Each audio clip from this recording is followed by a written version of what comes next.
The fluorescent lights at the Pilot Travel Center buzzed like dying insects against the Nevada darkness.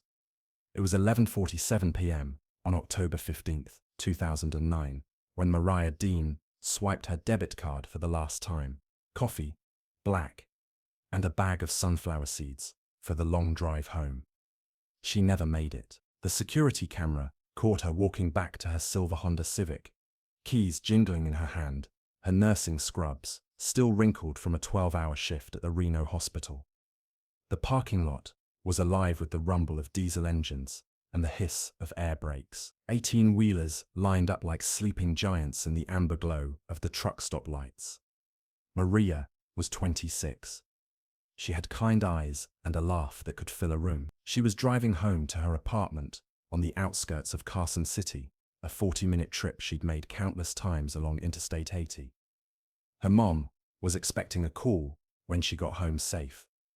That call never came. She was the type of person who would text you if she was going to be 5 minutes late. Her mother, Susan Deane, would tell police the next morning. When midnight passed and I hadn't heard from her, I knew something was wrong. The Nevada Highway Patrol found Mariah's car at 6:15 a.m., abandoned on the shoulder of I-80, about 12 miles east of the truck stop. The driver's door was ajar. Her purse was on the passenger seat, wallet intact, credit cards untouched. Her cell phone lay shattered on the asphalt beside the car, as if it had been thrown or dropped. But Mariah was gone. Detective Ray Morrison had worked missing persons for 8 years. But something about this case felt different from the moment he arrived at the scene. The car's position bothered him. It sat perfectly parallel to the white line, as if someone had carefully pulled over and parked. Not the frantic angle you'd expect from a breakdown or an emergency. There was no sign of mechanical trouble. Morrison said battery was fine, plenty of gas, tires looked good. This wasn't a roadside emergency. This was something else. The initial investigation moved fast. Police canvassed the truck stop, interviewed the night clerk, pulled security footage from every angle they could find. The cameras showed Mariah leaving the store at 11:49 p.m. But the parking lot cameras had blind spots. Too many blind spots. They traced her movements on I-80 using traffic cameras, but the trail went cold at mile marker 45. Just past where her car was found. It was as if she had simply vanished into the desert night. The truck stop's manager, a weathered man named Bill Kowalski, handed over everything he had. Customer receipts, employee schedules, even the handwritten logs that drivers used to record their rest stops. Back in 2009, not everything was digital. Drivers still filled out paper trip sheets, scribbling rig numbers and timestamps in barely legible handwriting. We had dozens of trucks that night, Kowalski told detectives. It was a busy stop. Always is on Thursday nights. Guys trying to make their Friday deliveries. The investigation consumed Morrison for months. He followed every lead, interviewed every trucker they could track down, analyzed phone records and credit card transactions. The case file grew thick with dead ends and false hopes. Mariah's family never stopped looking. Her mother Susan organized search parties, plastered missing person flyers across 3 states, and called the detective's office every week for updates. Her father, a quiet man named Tom, who worked construction, drove the stretch of I-80 between the truck stop and where her car was found so many times that other drivers started recognizing his pickup truck. I kept thinking I'd see something the police missed, Tom said years later, some sign that would bring her home.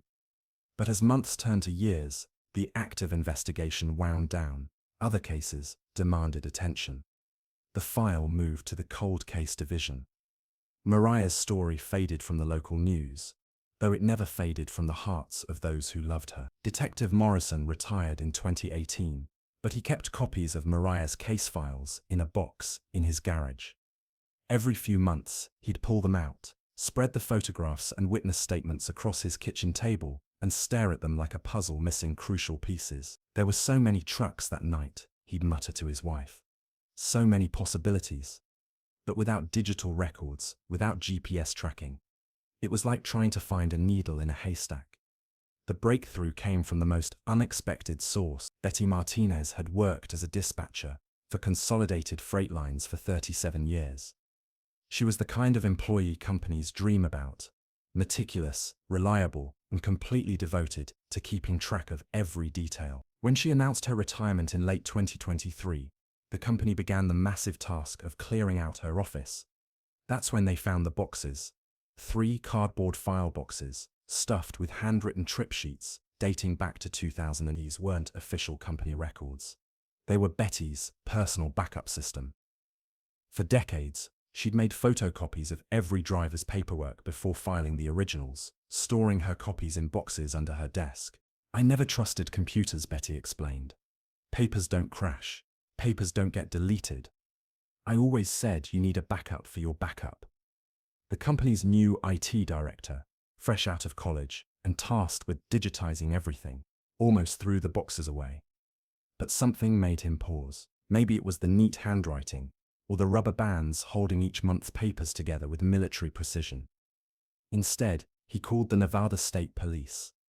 Detective Sarah Chen had inherited Mariah Deane's case when she joined the cold case unit.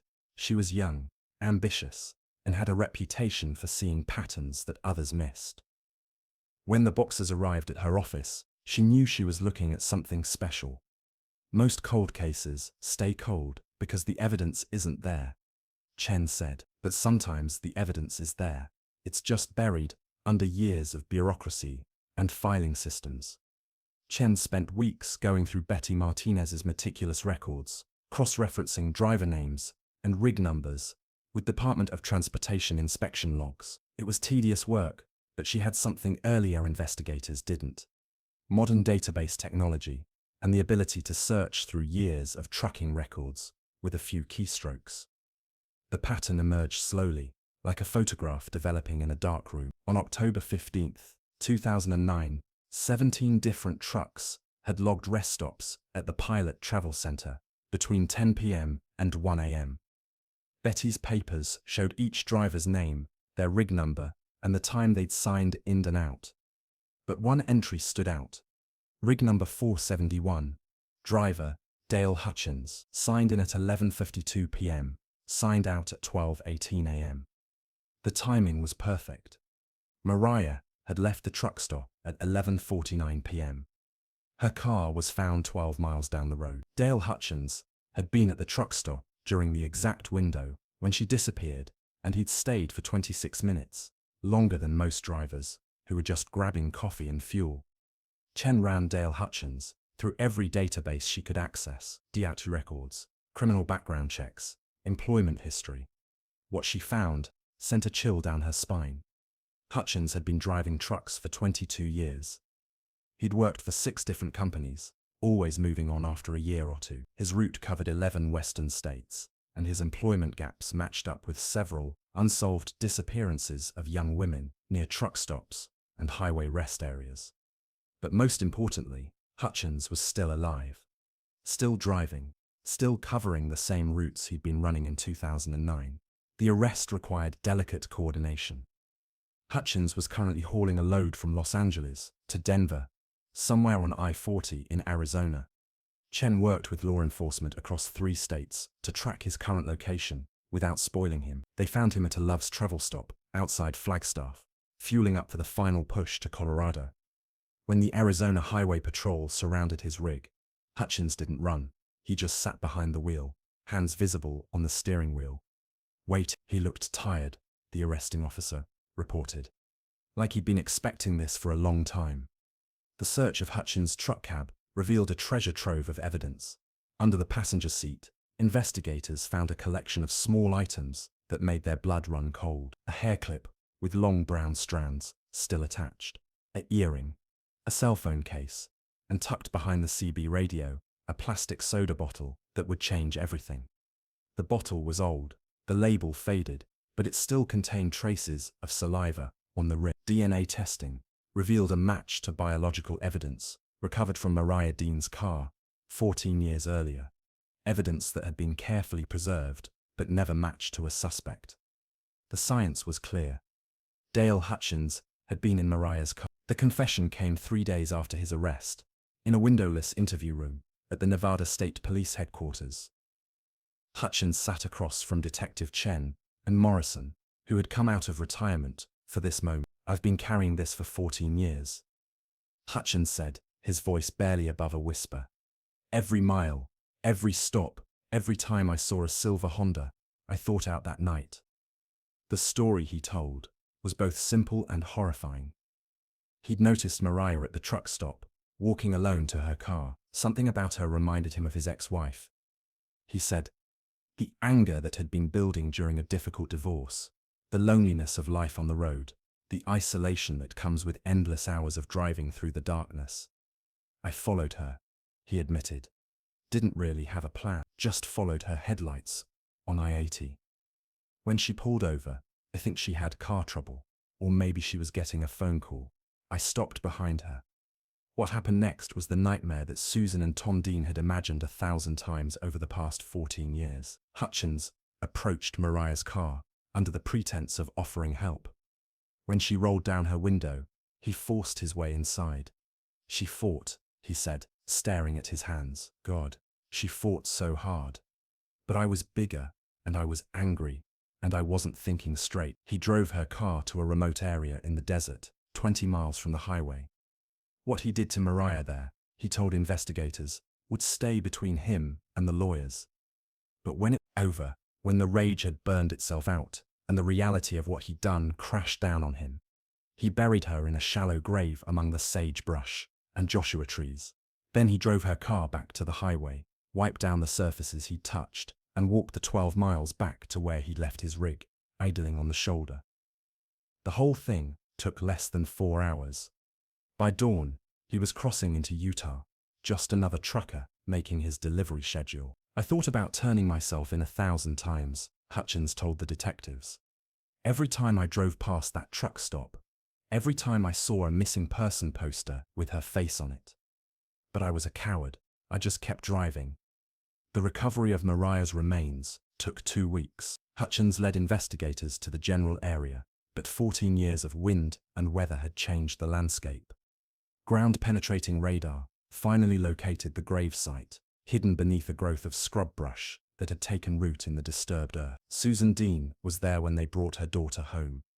She stood at the edge of the desert, watching the forensics team work with the careful precision of archaeologists. After 14 years of not knowing, of lying awake at night wondering if Mariah was still alive somewhere, if she was suffering, if she was trying to come home, finally, there was an answer. "It wasn't the answer we wanted," Susan said at a press conference the next day. "But it was the truth, and Mariah deserved the truth." The case sent shockwaves through the trucking community.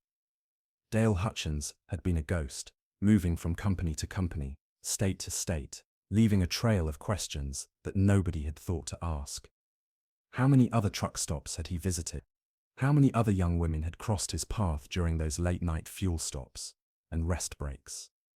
Detective Chen opened investigations into 17 unsolved disappearances across Hutchins' route history. 3 cases showed promising connections, similar circumstances, similar timelines, all involving women who had vanished near truck stops along major interstate highways. "The trucking industry moves millions of people safely every year," said Frank Morrison, no relation to the detective, who served as spokesman for the American Trucking Association. "But it only takes one person like Dale Hutchins to remind us that evil can hide behind any occupation, any uniform, any seemingly normal life." The trial began 18 months later. Hutchins pled guilty to first-degree murder and kidnapping, accepting a life sentence without the possibility of parole. His lawyer advised against a trial, knowing that the DNA evidence was unshakable and that his client's confession had been recorded from multiple angles. In the courtroom, Susan and Tom Deane sat in the front row, holding hands as they listened to the details of their daughter's final hours. It was the hardest thing they'd ever done, but they needed to hear it. They needed to know that justice was finally being served. "Mariah was a healer," Susan said in her victim impact statement. "She spent her life taking care of other people, making them feel better when they were sick or scared. She didn't deserve what happened to her.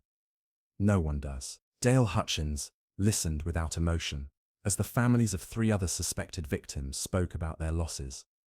When given the chance to address the court, he stood slowly and faced the gallery. "I can't undo what I did," he said. "I can't give you back your daughters, your sisters, your friends. All I can do is tell you that I'm sorry and that I'll spend every day for the rest of my life wishing I could change that night in 2009.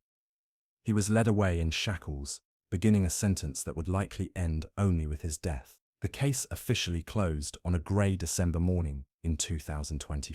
Detective Chen filed the final paperwork, then walked to her car, carrying a small cardboard box containing Mariah's personal effects, things that had been held as evidence for 15 years and were finally being returned to her family. The drive to the Deane house took 20 minutes through Reno's quiet residential streets. Susan met her at the door, accepting the box with hands that trembled slightly. Inside were Mariah's nursing school ring, a bracelet her grandmother had given her, and the sunflower seeds she'd bought at the truck stop, the last thing she'd ever purchased. "It's strange," Susan said, holding the unopened bag of seeds. "All these years, I kept thinking about that security camera footage. Seeing her walk out of that store, looking so normal, so alive. She was probably thinking about getting home, maybe planning what to watch on TV, or whether she had enough milk for morning coffee. Just normal thoughts." She had no idea. Detective Chen nodded. She'd seen that footage dozens of times, studying every frame for clues they might have missed. The image of Mariah Deane, walking into the Nevada night, keys in hand, had haunted the investigation for 15 years. "The hardest part isn't the violence," Chen said. "It's the randomness. Wrong place, wrong time, wrong person, behind her on the highway. If she'd left the hospital 5 minutes later, or if Hutchins had stopped at a different truck stop, or if her car hadn't had whatever problem made her pull over, she'd probably be alive today." Susan walked Chen to the door, then paused on the threshold. "You know what I think about now," she said. "I think about that dispatcher, Betty Martinez. She probably had no idea that keeping those old papers in boxes under her desk would solve murder. She was just doing her job, being careful, being thorough, but because of her, Mariah can finally rest in peace." The Pilot Travel Center still operates along I-80, its fluorescent lights still buzzing against the Nevada darkness. Truckers still stop for coffee and fuel, travelers still stretch their legs and grab snacks for the road ahead. A small memorial plaque near the front entrance honors Mariah Deane's memory, though most people pass by without noticing it. But the trucking industry has changed since 2009. Digital logbooks have replaced handwritten trip sheets. GPS tracking monitors every mile of every route. Background checks are more thorough, and companies share information about problem drivers in ways they never did before. "Technology isn't perfect," said Detective Chen, "but it makes it a lot harder for someone to disappear into the system the way Dale Hutchins did. Every mile is tracked, every stop is recorded, every interaction leaves a digital fingerprint. Still, she knows that evil doesn't announce itself with warning signs and flashing lights. It drives ordinary trucks on ordinary highways, stopping at ordinary truck stops where ordinary people are just trying to get home safely." The case files for Mariah Deane now rest in a filing cabinet in the basement of the Nevada State Police headquarters, officially closed but never forgotten. Detective Chen keeps a photo on her desk, not of the crime scene or the evidence, but of Mariah in her nursing scrubs, smiling at a hospital Christmas party just a few weeks before she died. "Every cold case tells a story," Chen said, "but they all end the same way, with someone who didn't make it home. That's what keeps me working these cases. Not the puzzles or the detective work, but the families who are still waiting for answers. On quiet nights, when the Nevada wind whistles through the sagebrush and the interstate hums with the endless flow of traffic, you might find Susan Deane standing at her daughter's grave in the Carson City Cemetery. The headstone is simple: Mariah Deane, 1983-2009. Beloved daughter, dedicated nurse, bright light, taken too soon. But Susan knows the real memorial to her daughter isn't carved in granite. It's in the changes that followed her death, the improved tracking systems, the enhanced background checks, the database searches, that might prevent another family from enduring 15 years of questions without answers. Mariah always wanted to help people. Susan said, even in death, she's still helping, still making a difference, still bringing light to dark places. The last entry in the case file is a handwritten note from Detective Morrison, added the day Dale Hutchins was sentenced. For 15 years, this case represented everything frustrating about police work, all the evidence you need scattered across different systems, different states, different decades. But it also represents everything beautiful about police work: the persistence, the dedication, the refusal to give up on someone who couldn't speak for herself.